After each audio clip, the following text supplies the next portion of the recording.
È giallo sui cadaveri di due sub ritrovati tra Cefalù e Castel di Tusa. Potrebbero avere a che fare con le scatole ricolme di panetti di hashish trovate sulle spiagge siciliane. E sulla vicenda stanno indagando 5 procure dell'isola: Agrigento, Trapani, Termini Imerese, Patti e Messina, nei cui territori sono stati effettuati i ritrovamenti. I due sub ripescati tra il 31 dicembre e l'8 gennaio avevano le mute addosso, alcuni grossolani tatuaggi sul corpo, uno indossava anche le scarpe da ginnastica. L'ipotesi, tutta ancora da confermare, è che possa trattarsi di due corrieri di hashish vittime di una traversata fatale.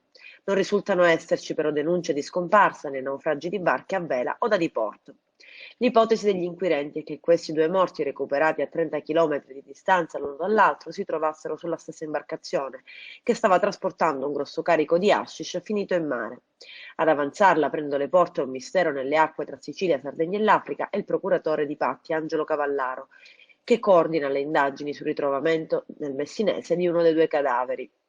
Non è escluso, afferma in un'intervista, che quei due uomini possono essere vittime di un naufragio causato dal vento di Mestrale che nei giorni in cui sarebbero morti ha colpito le nostre coste.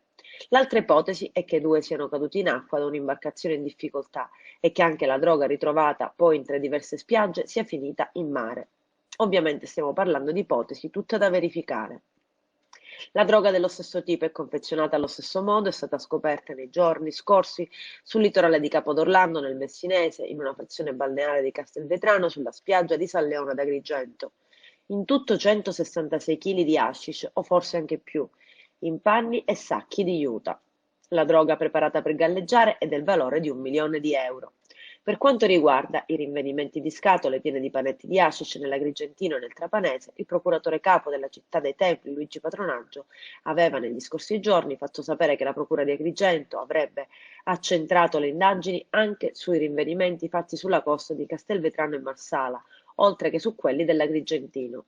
Intanto, nell'Agrigentino, così come in tutto il resto delle coste, già coinvolte da questo genere di rinvenimenti, polizia e carabinieri hanno potenziato i controlli per provare a ritrovare altre possibili scatole.